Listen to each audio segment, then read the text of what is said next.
لیکن اب یہ پیچھے چلا گیا، اس لیے اور زیادہ اس کے دل میں کھٹک گیا کہ میں آ گیا اس لیے یہ پیچھے چلا گیا، اور دشمنی بڑھ گئی۔ تو یہ کیا ہے؟ مسلمان کا بھائی ہوتا ہے۔ یہ جو میں نے قصہ بتائی وہ کوئی کہانی سے نہیں بتائی، بلکہ ایک ریئل قصہ بتائی، اور اس کے کئی لوگ گواہ بھی ہیں۔ مومن جو ہوتا ہے نا، وہ مومن سے بغض نہیں رکھتا ہے بلکہ محبت رکھتا ہے۔ تو ہر چیز جو دین میں بتائی گئی ہے اس کا کچھ نہ کچھ ریزن ہے۔ پھر چھٹی چیز آتی ہے اقامت الصلاۃ میں، قبلہ رخ ہو کر نماز پڑھنا، قبلہ کی طرف۔ اگر سفر میں بھی ہے تو معلوم کرے کہ قبلہ کہاں ہے۔ آج کل تو موبائل وغیرہ میں بھی پتہ کر سکتے کہ قبلہ کس طرف ہے۔ پھر بھی نہیں معلوم ہوتا ہے تو پھر علاوہ کہ کسی بھی سمت میں پڑھیں۔ پھر 7ویں چیز آتی ہے طہارت، صفائی وغیرہ جو ہے، کلیننس، وضو برابر کرنا، یہ سب طہارت میں آتا ہے۔ وضو آف کورس، وضو کے بغیر تو نماز ہوتی ہی نہیں۔ ایون کلیننس بھی، کپڑے پاک صاف ہو، بدن پر بھی اگر کوئی گندگی لگی ہے تو وہ بھی صاف کرنا۔ اگر جنابت کی حالت میں ہے تو غسل کر کے نماز پڑھنا ہے۔ یہ سبھی چیزیں طہارت کے اندر آئے گی جو نماز قائم کرنے میں شامل ہے۔ اب دیکھیں طہارت کے بارے میں ایک میں یہاں پر حدیث کوٹ کروں گی جو وضو کے بارے میں ہے، کہ کچھ لوگ کیا کرتے ہیں، وضو کرتے وقت پراپرلی وضو نہیں کرتے، اپنے ہیلز جو ہوتے ہیں نا اس کو خشک رکھتے ہیں، ڈرائی رکھتے ہیں، اس کو دھوتے نہیں ہیں۔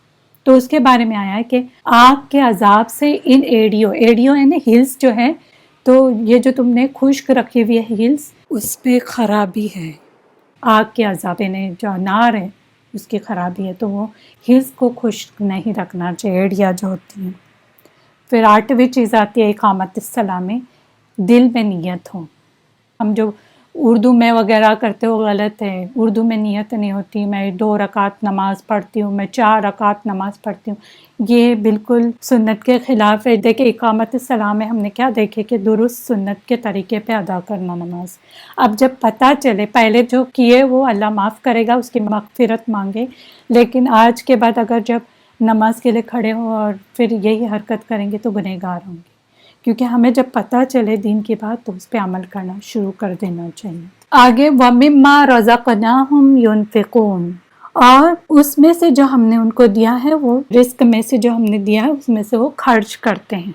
اب یہ مالی عمل ہے، جو ایمان کا ہم نے بولے تھے نا کہ عمل سے بھی ظاہر کرنا ایمان کو، دل سے تصدیق، زبان سے اقرار اور اعضاء و جوارح سے عمل، تو یہ بھی عمل میں آ جائے گا۔ رزقناہم ينفقون، مالی عمل، اور یہ حقوق العباد میں آتا ہے، بندوں کے حق میں آتا ہے۔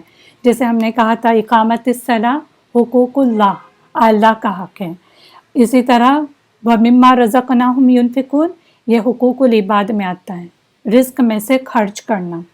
اب رزق ہے کیا؟ ہم سمجھتے ہیں جو ہمارے پاس مال دولت ہے وہی رزق ہے، تو پھر ایسے سبھی کے پاس اتنا رزق نہیں ہوتا، اتنے پیسے نہیں ہوتے کہ وہ خرچ کرے۔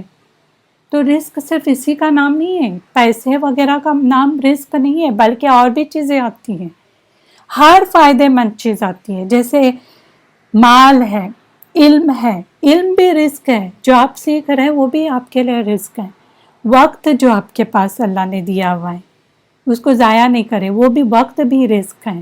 آپ کے جو صلاحیتیں ہیں، ٹیلنٹس جو بھی آپ کے پاس ہیں، اس کو بھی صحیح استعمال کریں، وہ بھی آپ کے پاس رزق ہے۔ تو مادی رزق اور مانوی رزق اس کو کہتے ہیں۔ مادی رزق میں کیا آتا ہے، جیسے مال وغیرہ کیا مادی، جس کو ظاہری ہم دیکھ سکتے ہیں۔ مانوی رزق میں کیا آتا ہے، علم وغیرہ آ جاتا ہے۔ تو یہ دونوں رزق آتے ہیں۔ یہ جو رزق ہے وہ متقین لوگ صرف خود پر ہی نہیں خرچ کرتے، خود ہی نہیں لیتے، بلکہ دوسروں پر بھی خرچ کرتے ہیں۔ اب ایک ایک کر کے دیکھتے ہیں مال کو کس طرح متقین خرچ کرتے ہیں، پھر اس کے بعد علم اور جو وقت ہے اس کو کیسے استعمال کیا جا سکتا ہے، اور صلاحیتیں بھی جو ہے اس کو کس طرح استعمال کیا جا سکتا ہے۔ تو اس کے بارے میں دیکھتے ہیں۔ پہلے بات مال، مال سب سے پہلے آتا ہے، مال میں واجبہ، مستحبہ اور لازمہ۔ واجبہ واجب ہے، یہ واجب ہے مال خرچ کرنا، وہ ہے زکوٰۃ۔ زکوٰۃ واجبہ میں آتا ہے۔ پھر صدقات جو ہے وہ مستحبہ، مستحب ہے۔ مستحب کا مطلب کیا ہے، اگر نہ کرے تو گنہگار نہیں ہوں گے، اور تیسری چیز آتی ہے لازمہ. لازمہ میں نفقہ، نان نفقہ جو دیتے ہیں وہ لازمہ میں آتا ہے، لازمی کی کیٹیگری میں آتا ہے. تو آپ دیکھیں زکوٰۃ کا کیا ہے، زکوٰۃ کیا ہے، واجب ہے. اگر کسی کے پاس اتنا مال ہو جس پر زکوٰۃ آتی ہے، اس کا اتنا نصاب ہے، نصاب کا مطلب کیا ہے، اتنا اس کے پاس، جیسے سونا 85 گرام سونا اس کے پاس ہے، یا چاندی اس کے پاس 595 گرام چاندی ہے، یا پھر اس کے پاس اتنی رقم ہے کہ 595 گرام جو چاندی ہے اس کے برابر اس کے پاس رقم ہے، پیسے ہیں، ڈالر ہے، جو بھی ہے، تو وہ اگر اس کے پاس ہے تو پھر اس کا فرض بنتا ہے کہ اس کی زکوٰۃ نکالے. اس کا حساب کر کے، یعنی جتنا ہے اس کے پاس مال، اس کا جو حساب کریں گے سونا کتنا ہے، چاندی کتنی ہے، یا تو رقم، اس کا جو حساب کریں گے اس کو 40 سے تقسیم کرنا ہے، ڈیوائڈ کرنا ہے. اس کا مطلب کیا ہوگا کہ 40 سے تقسیم یعنی 2.5% اس کو زکوٰۃ ادا کرنی ہے.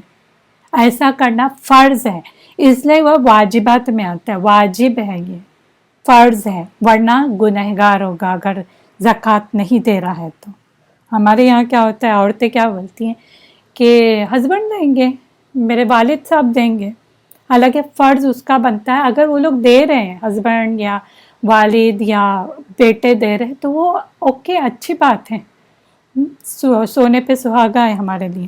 لیکن اگر وہ لوگ ہماری نہیں ادا کرے تو وہی جو ہمارے پاس جو مال ہے اسی کو بیچ کے یا اسی میں سے نکال کے اس میں سے زکوٰۃ خود ادا کرنی. یہ ہماری رسپانسبلٹی ہے، ہمارے مردوں کی رسپانسبلٹی نہیں ہے. لیکن وہ کرتے ہیں ہمارے لیے تو پھر ہم فری ہے اس کے لیے.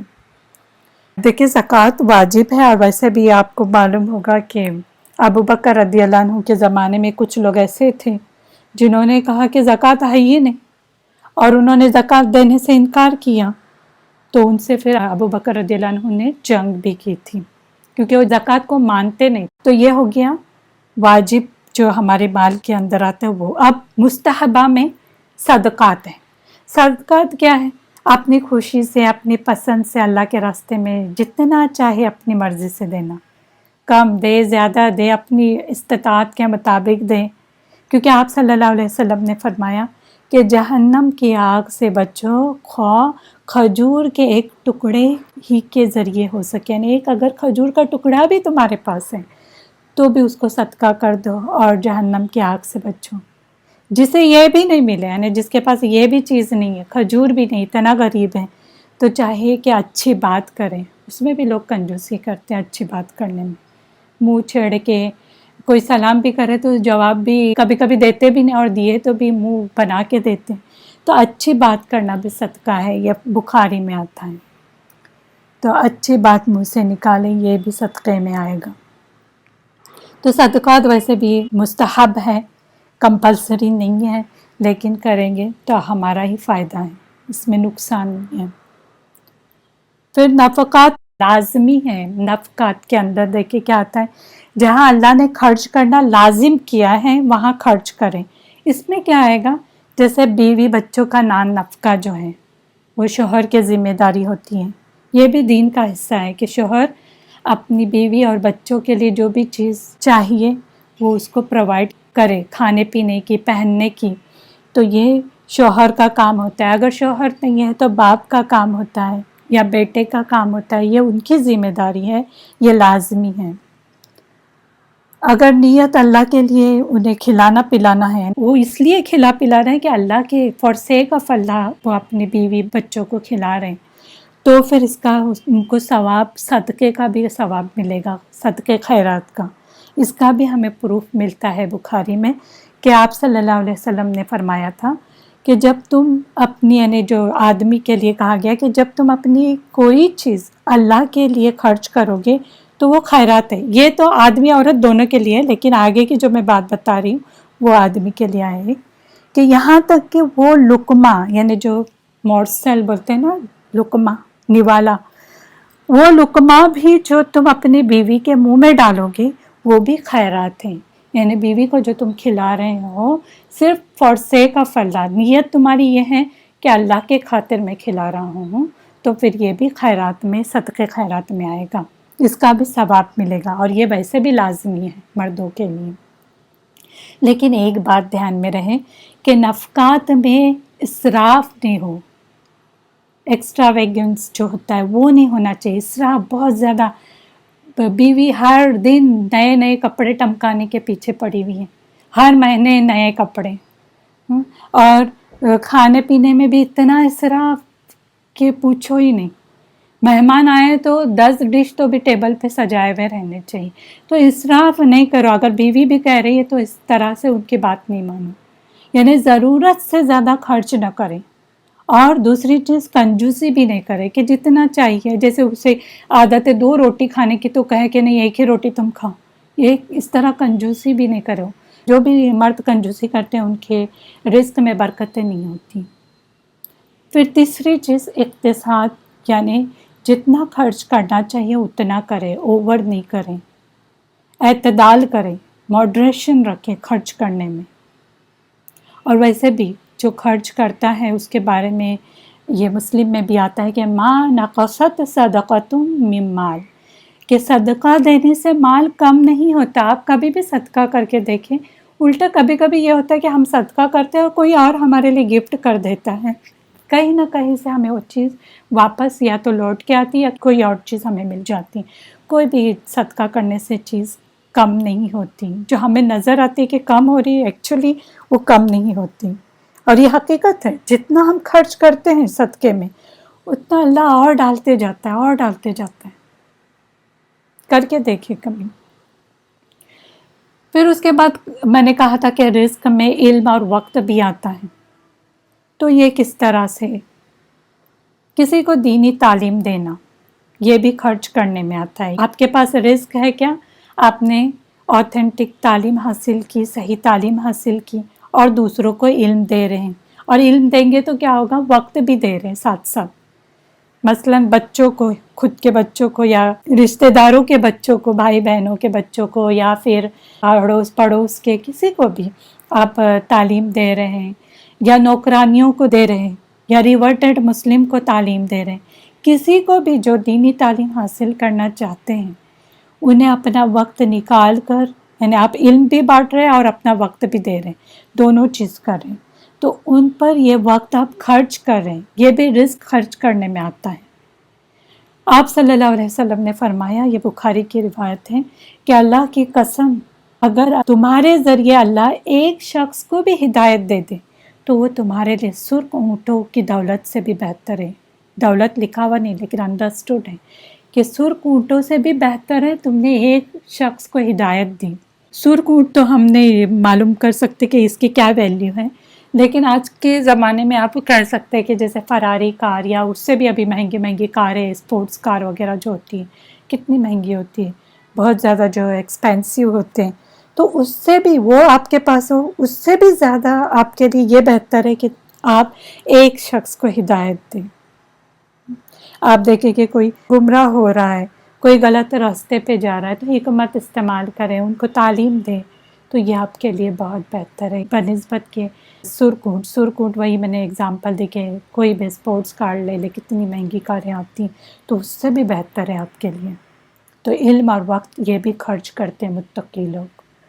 پھر صلاحیتیں، جو آپ کے ٹیلنٹس ہیں، ہر انسان میں کچھ نہ کچھ ٹیلنٹ ہوتا ہے، کوئی کس میں ایکسپرٹ ہے، کوئی کسی اور چیز میں ایکسپرٹ ہے، جیسے اگر کوئی کمپیوٹر وغیرہ میں ایکسپرٹ ہے تو وہ دین کو پھیلانے کی مدد کریں، دین کا کام کرنے والوں کی مدد کریں، آڈیوز وغیرہ جو ہوتے ہیں ٹیچرز کے تو اس کے ایڈٹ وغیرہ کرنے میں ہیلپ کرے، یا پھر ٹیچر جو بولتی ہے اس کے رومنس میں یا پھر کسی اور لینگویج میں ٹرانسلیٹ کر کے دیتے ہیں تو اس میں ہیلپ کرے، پھر پوسٹرز وغیرہ بنانے میں کچھ دین کے، یا ویب سائٹ اگر ان کو کریٹ کرنی ہے تو اس میں ہیلپ کریں، اور نئے نئے آئیڈیاز جو آپ کر سکتے ہیں کہ کہاں تک میں دین کی تعلیم شیئر کر سکوں، اس طرح سے آپ اپنی صلاحیتوں کا صحیح استعمال کرو اور اس کو آگے کنوے کرو۔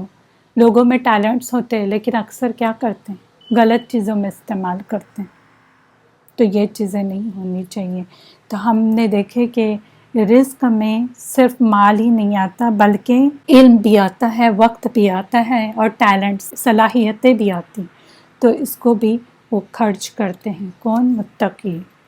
متقی رزق خرچ کرتے جو بھی اللہ نے ان کو رزق دیا ہے.